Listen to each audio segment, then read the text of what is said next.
Democrats. And with me now, Democratic Congressman Raja Krishnamurthy. He's a member of the House Oversight Committee and a Democrat from Illinois. Congressman, tell me exactly what your committee found.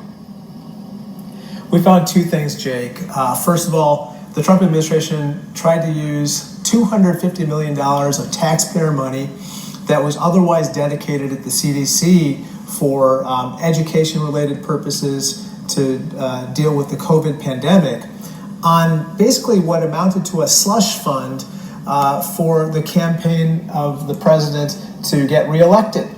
And then the second thing that we found is that they basically compiled a Joseph McCarthy-esque list of celebrities, 274 of them, and they evaluated them based on their political preferences.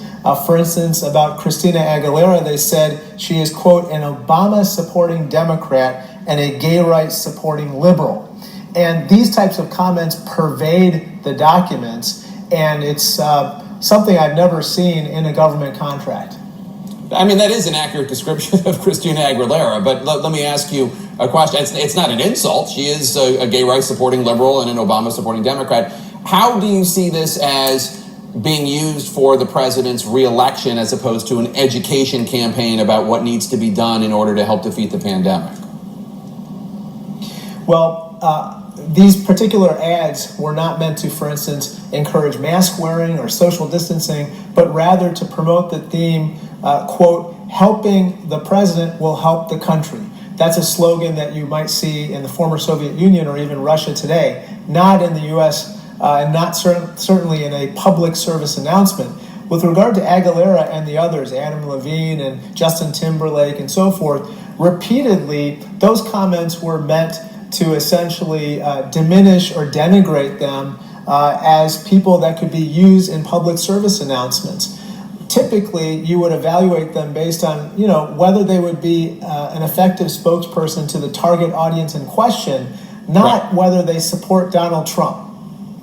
Yeah, no, or support gay rights. I don't disagree with you. I'm just saying that it's not denigrating necessarily to say somebody's. I understand what you're saying.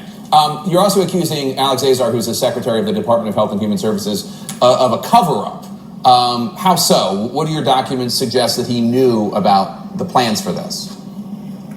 Well, this particular campaign of television advertisements was essentially supposed to start in the run-up to the re-election, which, as you know, is happening next Tuesday. We, early on, working with Jim Clyburn and Carolyn Maloney of the Oversight Committee, brought this to Alex Azar's attention very early on in September and basically demanded documents from him related to this particular contract. He refused to comply with those requests for document. Instead, we had to go to the contractors to get these very documents. And now we know why Mr. Azar, Secretary Azar, did not produce the documents, because they have such inappropriate material in them that I don't think they wanted to turn those over to us. So this was $250 million for an ad campaign. You said it was out of a specific budget for educational campaigns for the public, right? This money could not have been used for testing or contact tracing. It was designated for this. Was it ever used? They didn't do this ad campaign. Did they ever use it for anything else? Fortunately, we were able to stop the campaign in its tracks. However, the contract has not been killed. And so it is possible that the money could be used after the election. But as of right now, it's been paused. We hope to terminate it. And actually, I've introduced legislation to prohibit the use of taxpayer-funded money for this type of purpose, this type of political purpose, because that's obviously not what the taxpayers want. Did you have a script of the ad? I mean, what were they supposed to say in this ad, as opposed to the messages that would be good, such as wear a mask, practice distancing, wash your hand, that sort of thing?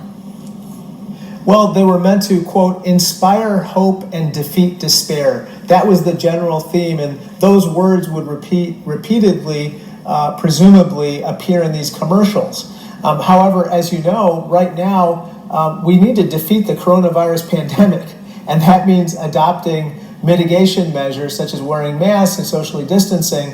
And it kind of is part of the theme that the president is sounding in his reelection campaign, which is, trying to diminish what's happening with the pandemic, diminishing the scale of the loss economically or from a health standpoint, and trying to distract attention away from it to other themes. And that's what's happening with this particular campaign. One other thing I want to mention, two other things I want to mention briefly, which is this also seems to coincide at a time when the president's fundraising was flagging. He didn't have the resources necessarily to run the campaign that he thought he would.